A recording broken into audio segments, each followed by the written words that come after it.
akkana gaala ba'uusa oowwis baga geessan jenneerra baga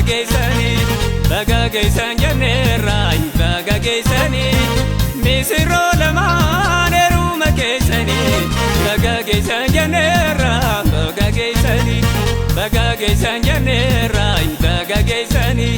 baga geessan jenneerra baga geessanii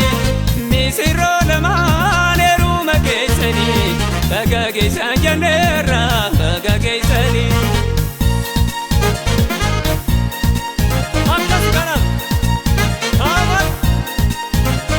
Fedhiifi jaalalaan olitti dhuftanii guyyaa har'aa kana wal fuudhu murtanii hiriyaa fi fiira nu hunda yaaftanii baga geessan jenneerra baga geessanii bareeda lameenuu bareeda malee namni biraan dhufu hin qabda waan malee isinii haa jaaru rabbiin gochoo isaa heeruma bareeda hundaafuu garsiisa. Heeruma bareeda hundaafuu garsiisa.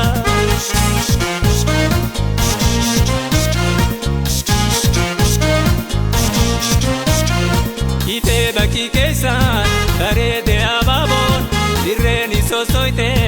itti tamtee taphaan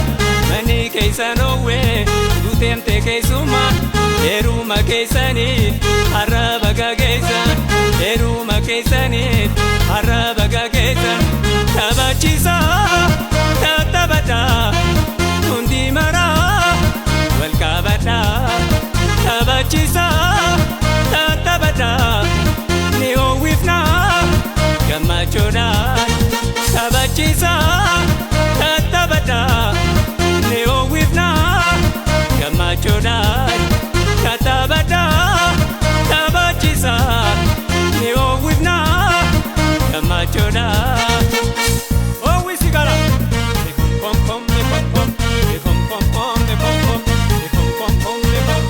Baga geessan jenneerra baga geessanii baga geessan jenneerra baga geessanii misirroo lamaan heeruma keessanii baga geessan jenneerra baga geessanii baga geessan jenneerra baga geessanii baga geessan jenneerra baga geessanii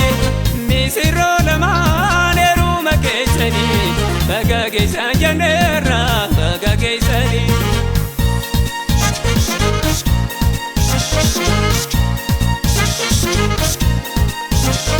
Adaabooti teessan irraa fuutanii gammachuun jiraachuuf waada galtanii jaalala keessaniif goojoo jaartanii har'a geessa misirroo baga geessanii kaati taphadhaa gammachuun keessanii inni ufutee bi'ee guyyaan har'a kuni taphadhaa dabarsaa namas gammachiisa harka wal qabadhaa jaalala agarsiisa. Har'a wal qabadhaa jaalala agarsiisa. oowwisi gaala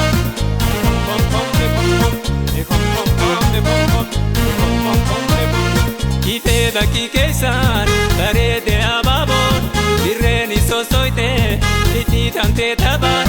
manni keessan oowwee guuteemtee keessummaan heeruma keessanii har'a baga geessan heeruma keessanii har'a baga geessan taphachiisa taphata hundi maraa wal qabata taphachiisa.